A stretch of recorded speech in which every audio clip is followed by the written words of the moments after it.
हाणे सॾकजे थो सदर सराइकी अवामी तहरीक पार्टी आबदा बतूल साहिबा जिन खे त पाण अचनि ऐं पंहिंजे ख़्यालनि जो इज़हार कनि। आबदा बतूल। पिंडाल च बैठे ते स्टेज ते बैठे सारे बालों को, सारे मर्दा को, सारे भेणी को, औरतों को, धिया को सलाम, सुरख सलाम।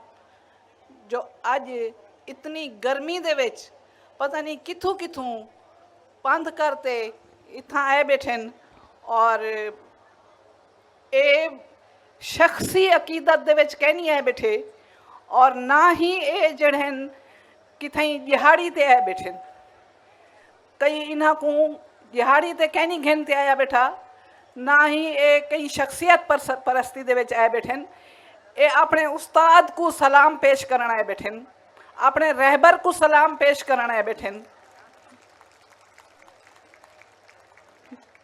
पलीजो साहब सब कने पहले एक बेहतरीन शागिर्द हन। उन्होंने जेड़े वेले तालीम हासिल की है और आखिरी टाइम तक उन्होंने तालीम हासिल की है और हर तालीम हासिल की है। हर मज़हब को पढ़े ने, हर फ़िरके को पढ़े ने, हर सोच को पढ़े ने, हर मसले को पढ़े ने, हर हल सोचे ने और हल सोचते उनका हल लिखे ने। जो वो आवन वाला पता नहीं 100 नस्लां उन्होंने पढ़दियां ही रह वैसन, उन्होंने हर मसले का हल मिल वैसी। पलीजो साहब अध्ययन जो शाह लतीफ़ की ज़रूरत होने, मैं समझदी हाँ पलीजो साहब एक मैसेंजर हन जिन्होंने मार्क्स का पैगाम, जिन्होंने मुहम्मद मुस्तफ़ा का पैगाम, जिन्होंने अल्लाह का पैगाम, जिन्होंने लैनन का पैगाम, जिन्होंने इंसानियत का पैगाम, जिन्होंने शाह लतीफ़ का पैगाम इतने एहसन तरीके दे नाल, इतने सोहने तरीके दे नाल लोगों दे विच वंडिए और वो सिर्फ सजी सिंध वास्ते कहना हन, वो पूरी इंसानियत वास्ते, पूरे पिसे हुए तबकियां वास्ते उन्होंने अपना इल्म वंडिया हा। और तहरीकां जड़ियां वो मठियां भी थीं, तिखियां भी थीं। उन्होंने अपने टाइम दे विच, उन्होंने जिंदगी दे विच भी तहरीक मठी भी थी है, जिंदगी भी थी है। और ये बड़ा माकूल है मेरा आखण नहीं जो भाई जिंदगी की लाइफ लाइन देखो, जेरे वेले ECG कराओ तो वो जी हार्ट बीट आती है वो उत्ते वेंदी है, वल थले आती है, वल उत्ते वेंदी है, वल थले आती है। जेरे वेले समूथ थी सी तो मौत वाक़े थी वैसी। इवें तहरीकां जड़ियां उत्ते भी वजन तलू ते थी, उन्होंने ठहराव भी आते, उन्होंने घटकी भी आती है, उन्होंने ज्यादती भी थी है, ता ही वो जी है वो जिंदगी है।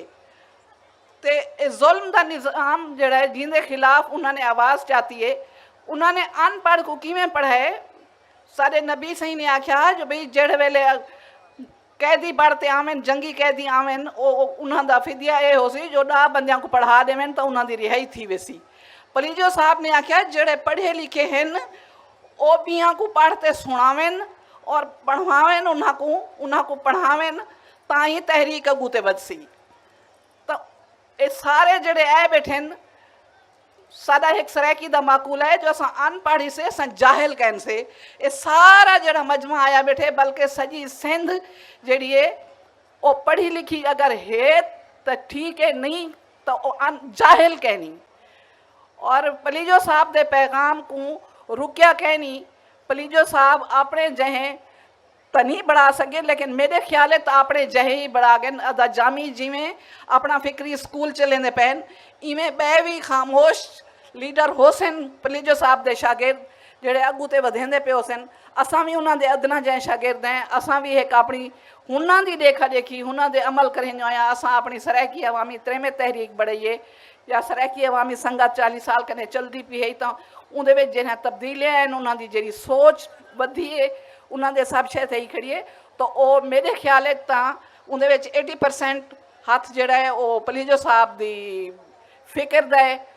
ते सारे भीरा भेणी ढेर सारा कुछ अलग हैं या ही कने अलावण की कोई इहो कहनी ਹੁਣ ਮੈਂ ਇੱਕ ਚੀਜ਼ ਨੋਟ ਕੀਤੀ ਹੈ ਜੋ ਸਾਰੇ ਭਰਾ ਹਾਰਿਆਂ ਵਾਸਤੇ ਤਾਂ ਰੋਂਦੇ ਖੜੇ ਹਨ, ਬੇਮਸਾਇਲ ਵਾਸਤੇ ਕਰਦੇ ਖੜੇ ਹਨ, ਜ਼ਮੀਨਾਂ ਵਾਸਤੇ ਵੀ ਆਦੇ ਖੜੇ ਹਨ ਜੋ ਜ਼ਮੀਨ ਵਾਲਾ ਨੇ। ਕਾਰੂੰਝਰ ਦੇ ਬਾਰੇ ਕਹੀਂ ਨੇ ਵੀ ਗੱਲ ਕਹਿ ਨਹੀਂ ਕੀਤੀ। ਕਾਰੂੰਝਰ ਸਿੰਧ ਧਰਤੀ ਦਾ ਇੱਕ ਇਤਨਾ ਵੱਡਾ ਸਰਮਾਇਆ ਹੈ, ਇਤਨਾ ਵੱਡਾ ਇਹੋ ਹੈ, ਉਹ ਖਸੀਂਦਾ ਪਏ, ਉਹ ਲੁਟੀਂਦਾ ਪਏ, ਉਹ ਵਿਕਦਾ ਪਏ। ਉਹਦੇ ਵਾਸਤੇ ਜਿਹੜਾ ਨਾ ਬਹੁਤ ਜ਼ਿਆਦਾ ਆਵਾਜ਼ ਉਠਾਉਣ ਦੀ, ਉਹਦੇ ਕਿਤੇ ਇਹਤਜਾਜ ਕਰਨ ਦੀ, ਉਹਦੇ ਕਿਤੇ जदोजहद करण दी मेरे ख्याल है ई वेले वो भी बहुत ज़रूरत है। ज़ाहिर है रोटी पानी भी बहुत बड़ा मसला है, उनके वास्ते लाजमी है। ज़मीन धरती माँ है, वो कहीं बे को कोई आते कब्जा करेंदा पे होवे, उनके वास्ते आवाज़ चवण, उनके वास्ते लड़ मरण भी जायज़ है। जरा जो साढ़े सिंधी भिरा या असां सरायकी, साढ़े सरायकियां दे विच तां बहुत घट है, असां भी तुसां कने ज़्यादा मसाइल का शिकार इसे।